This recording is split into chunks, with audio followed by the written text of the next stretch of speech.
तो हेलो भाई लोग, कैसे आप सब लोग। उम्मीद करते हैं हम सब लोग बढ़िया हो गए। तो भाई लोग, जैसे कि आपने पिछले एपिसोड में देखा था, जो लिन मिनहोल है उसने कहा था कि मैंने ये सब कुछ अपने आप सीखा और उसे सुन के हमारा हीरो काफी शौक हो गया था और बोल रहे थे क्या तुम अपने आप ही सीखते हो। और फिर हमारा हीरो लिन मिनहोल को देख के मन में बोलते कि एक ऐसा बंदा जो कि खुद से ही सीखता हो और वो किसी हंटर अकेडमी में ना जाता हो, तो अगर सीधी भाषा में बोलो तो उसके पास ना कोई टैलेंट होना चाहिए, ना ही कोई पैसे होने चाहिए। लेकिन मेरे सामने एक ऐसा बंदा खड़ा है जिसके पास तो टैलेंट कुछ ज्यादा ही है, और मेरे सामने एक ऐसा बंदा खड़ा है जो कि खुद से ट्रेनिंग करता है और उसके पास इतना टैलेंट है कि वो जो टॉप 3 अकेडमी जाते हैं उसमें किसी भी कैंडिडेट को बड़ी आरामी से ठोक सकता है, मतलब हरा सकता है। फिर हमारा हीरो ली मिनहोल से पूछता है, अच्छा मुझे ये बताओ कि तुम किसी अकेडमी में क्यों नहीं हो, अगर तुम्हारे लेवल के देखा जाए तो तुम तो किसी भी अकेडमी में जा सकते हो। फिर ली मिनहोल बोलता है लेकिन मेरे को एक जगह रहना बिल्कुल भी अच्छा नहीं लगता है, और मैं एक सच्ची बात बोलूँ तो मेरे पास एक मास्टर तो है। मेरे कहने का मतलब है कि मेरे पास एक मास्टर है लेकिन उसे नहीं पता कि मैं उसका डिसाइपल हूँ। और हमारा हीरो उसकी बात सुन के काफी ज्यादा कंफ्यूज हो चुका था। हमारा हीरो उससे पूछने वाला था कि उसका क्या मतलब है, तभी वहाँ पे एक बंदा आता है और बोल रहे थे कैंडिडेट मुझे माफ कर देना, लेकिन यहाँ पे एक अनएक्सपेक्टेड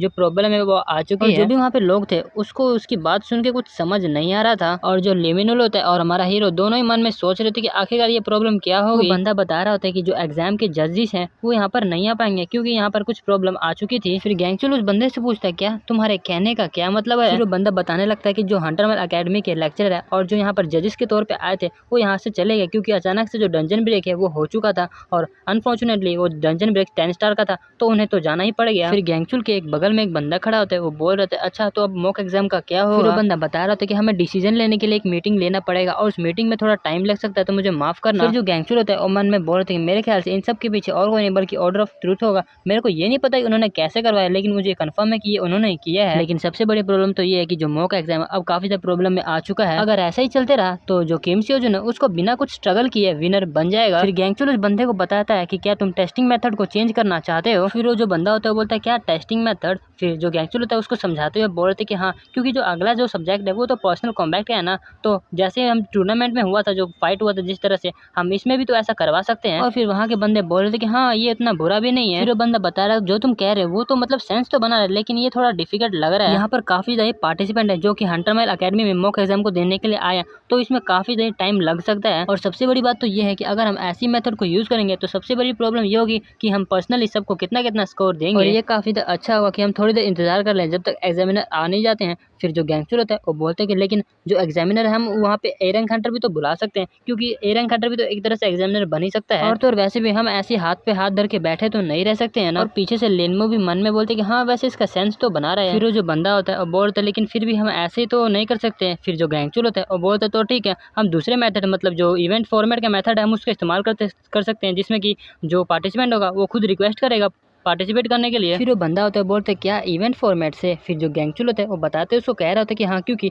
जो मॉक एग्जाम है वो करंटली अभी लाइव स्ट्रीम हो रहा है नेशनली, और जो ऑडियंस है वो भी काफ़ी वेट करे, और उस ऑडियंस में काफ़ी सारे मेंबर्स ऑफ हंटर एसोसिएशन है और गवर्नमेंट भी है। ये काफ़ी बुरा होगा क्योंकि जो मॉक एग्जाम है उसको खत्म कर दिया गया क्योंकि कुछ एक्सीडेंट हो गया था, ये तो सही में काफ़ी बुरा इफेक्ट डालेगा हमारे हंटर अकेडमी पे। फिर वो बंदा भी गैंगचुल की बातों को समझने लगता है और फिर गैंगचुल बोलने लगता है अगर हम ऐसे इसको खत्म कर देंगे तो जो ओनर होगा टॉप 3 अकेडमी का वो तो ऐसे गिर जाएगा। और फिर जो गैंगचुल होता है और मैंने सोच रहा था अगर मैंने ऐसे ही किया तो जो सारा अटेंशन होगा वो सीधा ही किम सियोजून के ऊपर आ जाएगा, और जैसे कि अभी चल ही रहा है किम सियोजून काफ़ी ज़्यादा ऊपर जा रहा है और खास करके मेरे को किम सियोजून को हराने का काफ़ी अच्छा मौका मिल जाएगा, और जितने भी अचीवमेंट थे किम सियोजून की वो सारे मेरे हो जाएंगे। और ये मुझे पता है कि ज़्यादातर चांसेस अभी किम सियोजून के जीतने के, लेकिन फिर भी जो पीपल्स होंगे वो जो है वो सबसे पहले किम सियोजून को हराने का ट्राई करेंगे। और पीछे से जो लीडोन है वो भी बोलती है कि हाँ मेरे ख्याल से ये भी काफ़ी अच्छा आइडिया है, और डिग्मी भी बोलते हैं कि हाँ मेरे ख्याल से ये भी काफ़ी अच्छा आइडिया है। फिर जो गैंगचुल होता है वो मन में बोल रहे थे क्या इन दोनों ने मेरे इंटेंशन को पकड़ लिया कि मैं क्या करना चाहता हूँ। और फिर अपना भोला भाला ली मिनहोल बोलता है कि हाँ मेरे ख्याल से ये सही में काफ़ी फन होगा। और फिर ली मिनहोल हमारे हीरो से बोलता है कि तुम्हारा क्या आइडिया। और जो गैंगचुल होता है वो मन में सोच रहा था कि किम सियोजून इस बार तुम कैसे निकलोगे इस सिचुएशन से। और वहाँ पर जितने भी लोग थे वो हमारे हीरो के आंसर का वेट कर रहे थे। पहले तो हमारा हीरो कुछ देर के लिए ये बात सोचता है, फिर हमारा हीरो होता है वो बोल रहे थे अगर इसको इस तरह से देखा जाए तो इसमें एक एक्स्ट्रा टेस्ट भी ऐड हुआ, तो क्या इसका मतलब है कि इसमें एक्स्ट्रा एडिशनल मनी भी जुड़ेगा। फिर हम कुछ देर बाद का सीन देखते हैं जहाँ पे जो अनाउंसमेंट हो रहा होता है कि एक सरप्राइजिंग इवेंट आ चुका है, जितने भी पार्टिसिपेंट है उन्होंने रजिस्टर कर लिया है। जितने भी लोग होते हैं वो हंटरमैन अकेडमी, गियोन अकेडमी और एली अकेडमी के जो 3 पार्टिसिपेंट होते हैं उनको देख के कांग्रेचुलेशन मतलब एक तरह से वाह वाह कर रहे होते हैं। और वहाँ के जो ऑडियंस होते हैं वो बात कर रहे होते हैं ये देखो यहाँ पर तो किम सियोजून और जो ली मिनहोल है वो भी आए हुए हैं जिन्होंने पहले ही टॉप 3 अकेडमीज को पीछे छोड़ दिया। क्या तुम देख नहीं सकते यहाँ पे इंटरनेट तो पूरी इन्होंने आग लगा दी है। और इस बार का टूर्नामेंट सही में काफी जबरदस्त होने वाला, और मैं काफी खुश हूँ कि मैं इस टूर्नामेंट को देख रहा हूँ। और फिर अनाउंसमेंट अनाउंसमेंट होता है कि जो विनर है वो ग्योन अकेडमी से जिन डोंगमिन है। और फिर ऐसे ही करते हैं जो अगली पार्टिसिपेंट ली डॉन होती है उसने भी अपने विरोधी को हरा दिया था और फिर गैंगचिल ने भी अपने जो ओपोनेंट है उसको हरा दिया था। और अनाउंसमेंट होता है कि जो इस राउंड का विनर है वो गैंगचुल है। जो डैंगमिन होता है वो मन में बोलते इस बार तो मैं तुम्हें पक्का ही हराने वाला हूँ। और जो ली डॉन होती है वो मन में बोलते इस बार मैं तुम्हें बताऊंगी कि आखिर का असली जो मेज है वो कौन होता है। गैंगचुल मन में सोच रहे थे कि मैं तुम्हें रिग्रेट कराऊंगा कि तुमने इसमें पार्टिसिपेट किया था। और भाई लोग ये सभी लोग हमारे हीरो को ही बोल रहे थे और हमारा हीरो तो आराम से बैठा होता है और हमारा हीरो तो पैसों के बारे में सोच रहा होता है और मन में बोलते वेल ये तो सही में काफी अच्छा है कि ये $1 मिलियन हमको दे रहे हैं प्राइज मनी। मेरे को ये तो पहले से पक्का था कि मैं इस मॉक एग्जाम को तो बड़ी आराम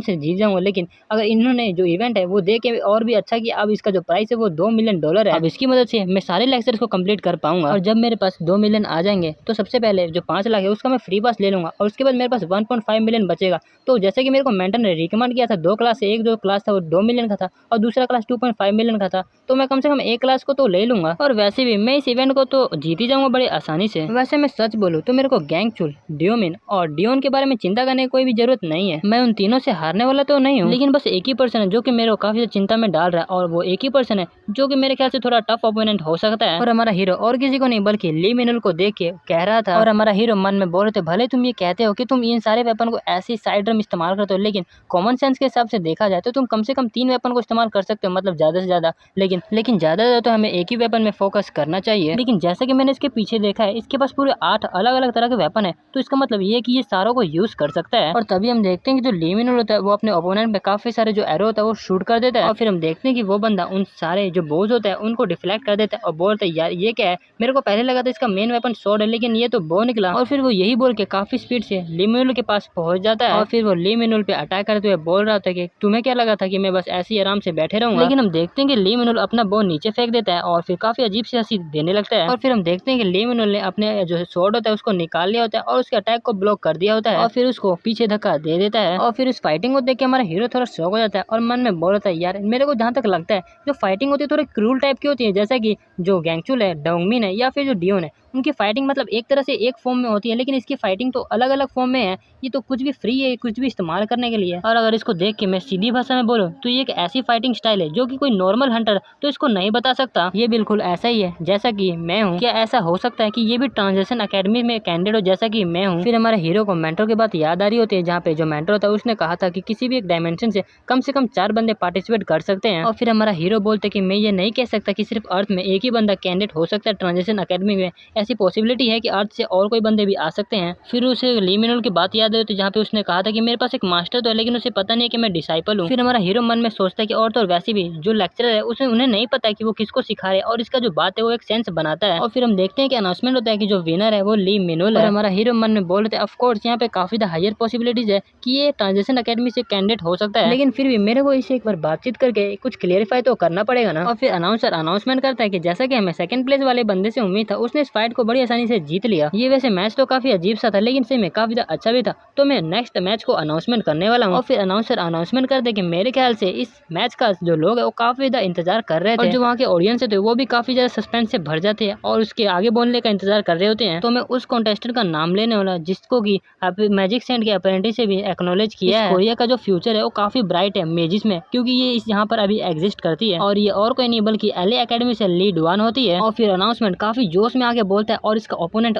और कोई नहीं बल्कि वो कैंडिडेट है जिसने कि इस यहाँ मॉक एग्जाम में आके पूरा तहलका मचा दिया। ऐसा पहली बार ही हुआ है हंटर माइल एकेडमी में कि किसी बंदे ने 100 पॉइंट से परफेक्ट स्कोर किया हो और ये पूरा हिस्ट्री का वर्ल्ड रिकॉर्ड बना है। और ये और कोई नहीं बल्कि ड्रीम हंटर एकेडमी से किम स्योजुन है और वो ये बात काफी जोश में बोलता है जिसके कारण जो ऑडियंस होती है उसमें भी काफी जोश हो जाता है और वो भी पूरा हल्ला मचाने लगते हैं। तो वह लोग हम देखेंगे अगले एपिसोड में कि हमारा हीरो जो होता है वो लीड वन से कैसे फाइट करता है। तब तक के लिए टाटा बाय बाय।